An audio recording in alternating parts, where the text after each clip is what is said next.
ṣe fòyà ọjọ́ ibi tàbí kí n má bẹ̀rù ọ̀tá. Jésù pàápà ni ó dì mí. Bó ti wù kí gbóná tó, ká má ṣe gbọ́ pé èmi ń sá, torí Jésù làpáta mi. Bí ayọ̀ ayé yìí kùnà, àwọn táyé lè máa sọkún, Jésù yẹ kó ṣẹ́kún fún mi.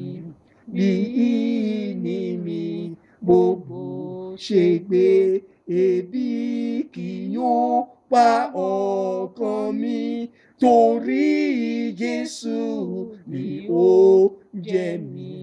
Kò mọ ohun tó lè dín kò mọ bí kì yóò ti ṣe wà láìní. Jésù ló mọ̀, yóò sì pèsè. Bí ẹ̀ṣẹ̀ tí gbógun tì mí, mo lè sún mọ́ ìtẹ́ àánú, torí Jésù lòdodo mi. Gbàdúrà mi kò ní lárí, síbẹ̀ retí mi kí ó yẹ, torí Jésù bẹ̀bẹ̀ lókè. Ayé àti èṣù ń dé sí mi, ṣùgbọ́n Ọlọ́run wà fún mi.